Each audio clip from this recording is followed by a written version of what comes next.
¿De qué están hechos los momentos que conforman lo cotidiano? ¿De qué tamaño es la incertidumbre que nos rodea? ¿Qué tan familiarizados estamos con esa incertidumbre? En definitiva, nacemos con ella y toda la construcción de nuestra vida, de nuestra cultura, de nuestro relacionamiento en sociedad tiene que ver con tratar de mitigar esa incertidumbre. Pero ¿qué pasa si yo le agrego ese componente ineludible en este momento que es la ignorancia? Ignoramos todo o casi todo lo que ocurre a nuestro alrededor, pero sobre todo ignoramos aquello que viene. ¿Cómo va a cambiar nuestra vida? ¿De qué van a estar hechos los momentos que se ubican allí adelante y que no conocemos, por supuesto? ¿Cómo va a cambiar ese mundo y cómo vamos a cambiar nosotros? ¿Saldremos distintos de aquí, proyectándonos hacia adelante? Mire, en algún momento hubo alguien que pensó en todo esto hace muchísimo tiempo, y estamos hablando de Pedro Calderón de la Barca, que escribió una historia realmente formidable, tan importante, tan maravillosa, tan universal es, que hoy está más vigente que nunca. Y el protagonista central de esa historia, la persona que vamos a, en todo caso, invitar esta noche aquí a nuestros estudios, es un joven príncipe, se llama Segismundo. Y Segismundo tiene en la vida y sueño, de esa historia estamos hablando, tiene una historia realmente dramática.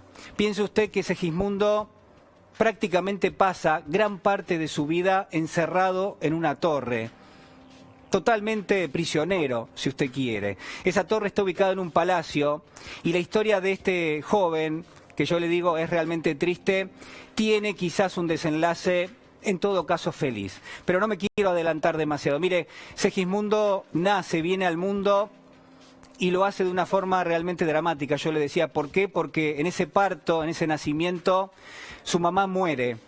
La esposa del rey, en definitiva estamos hablando de este joven príncipe, es el príncipe heredero. Y cuando él nace, su mamá muere, la reina fallece. Y su padre, el rey Basilio, el rey de Polonia, lo hace culpable de esa muerte. Y entonces no quiere saber nada con su hijo. Y decide encerrarlo, pero hay algo más. Hay fantasmas que dan vuelta en la historia que narra Calderón de la Barca, porque esos fantasmas lo que le dicen al rey, que acaba de ver cómo se murió su mujer, se le acerca a la corte de magos que tienen, los hechiceros, y le dicen, mire, Basilio, este hijo que acaba de tener en el futuro lo va a destronar. Le va a quitar el poder, le va a quitar su mandato, su monarquía, su trono.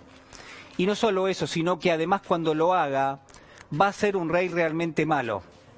Va a ser un déspota, va a ser un dictador, va a generar la infelicidad de todo su pueblo, incluso va a traer la tragedia a esa corte, a la corte del reinado de Polonia. Y entonces el rey Basilio toma una decisión, decide encerrarlo prácticamente desde que nació en una torre sumamente alejada. Y entonces Segismundo, este joven príncipe, que prácticamente todo el mundo desconoce de su existencia, porque incluso el rey, cuando nace su hijo, le dice a su pueblo, miren, no solamente murió mi mujer, la reina, sino que además también murió mi hijo. Y Segismundo entonces lo que va a plantear es que nadie sabe de él, pero incluso él ni siquiera sabe quién es. Ese es quizás el dato más importante de la historia. Segismundo lo ignora todo, completamente. Y nos metemos de lleno en ese relato y encontramos a una persona que se presenta como un hombre, que se mete en esa corte, viene del extranjero y va directo a buscarlo a Segismundo. Se supone que conoce ese secreto. Descubrimos después que es una mujer disfrazada de hombre, que se llama Rosaura. No importa de dónde viene Rosaura. Lo que importa es que descubre el secreto, sabe de la existencia del legítimo hijo del rey, aquel que puede aspirar a ese trono.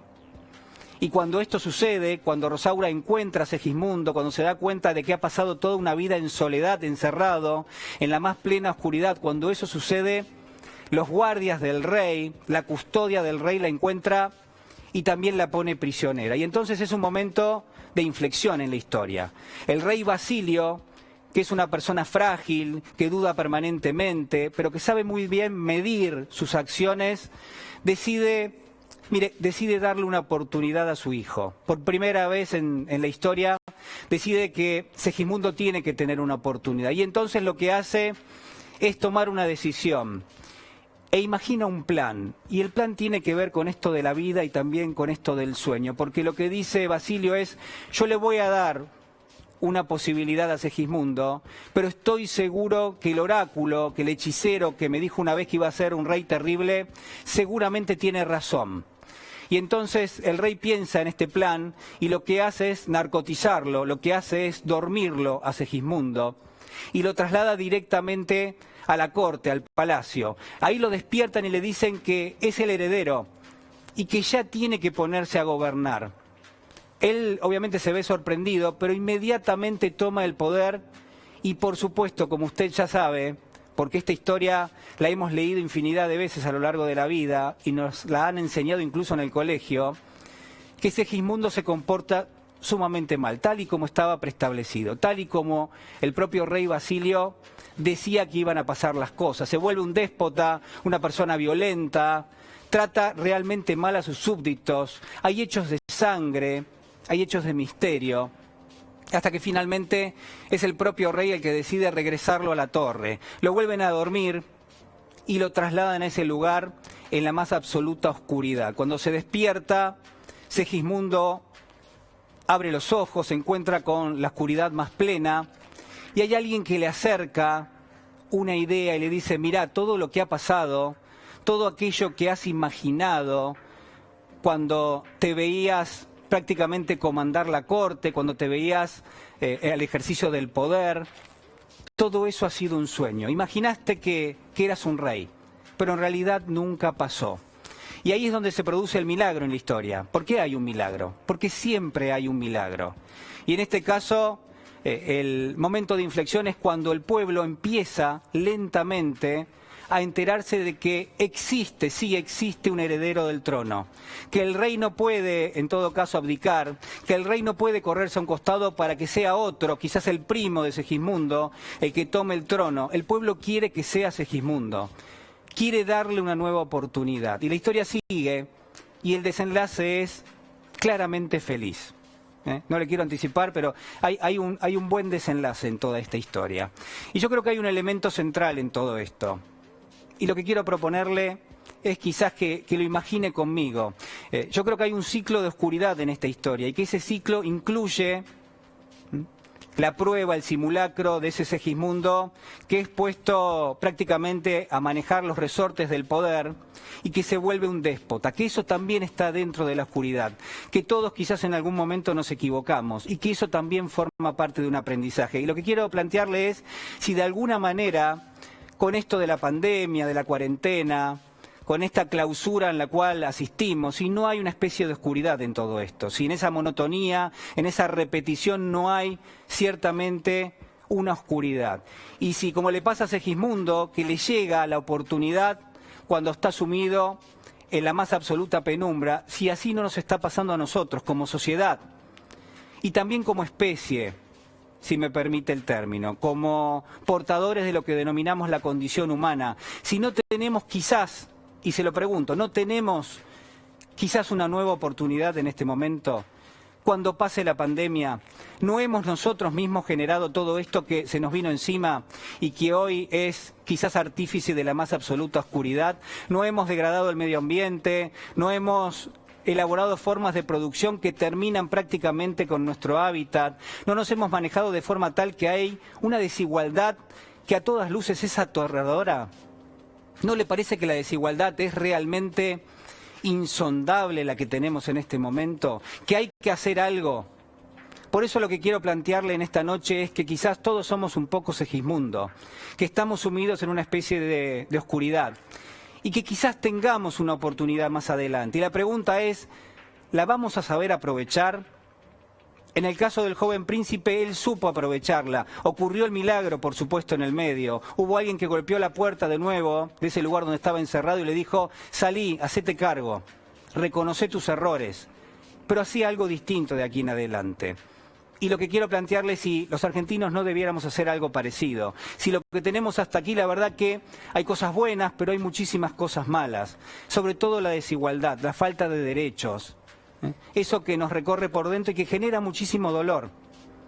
Entonces quizás sea el momento de plantearlo. ¿Sabremos estar a la altura de las circunstancias? Ojalá así sea. Mire, ojalá así sea. Y hay algo más, por supuesto, como no podía ser de otra manera, porque esto es un grito que recorre 400 años, hablamos del siglo XVII. Calderón de la Barca se sienta a escribir y lo hace hablar a Segismundo. Y lo hace hablar en la oscuridad más absoluta. Cuando lo regresan a esa torre, él va a decir unas palabras. Va a decirle algo al rey, que es el mismo, el rey que en algún momento pasó por ese trono. Es el mismo que se dice cosas.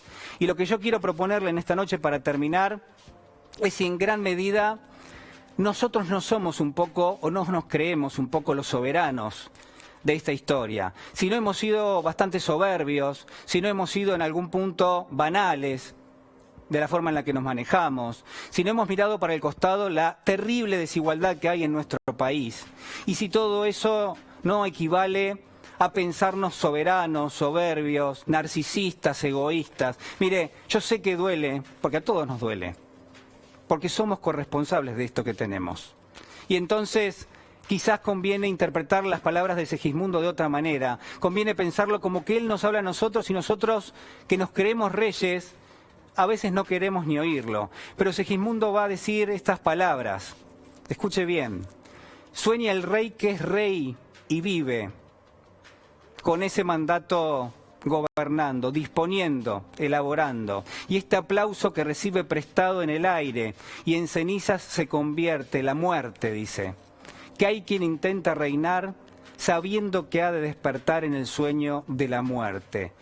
Sueña el rico con su riqueza que tantos cuidados le ofrece. Sueña el pobre que padece su tristeza y su pobreza. Sueña el que a medrar empieza. Sueña el que intenta y pretende. Sueña el que agravia y ofende. Y en el mundo, en conclusión, todos sueñan lo que son, aunque ninguno lo entiende. Yo sueño que estoy aquí, de estas prisiones rodeado, y sueño que en otro estado mucho más cómodo me vi, que es la vida un frenesí, que es la vida una ilusión, una sombra, una ficción, que el bien más grande es pequeño, que toda la vida es sueño, y los sueños, sueños son.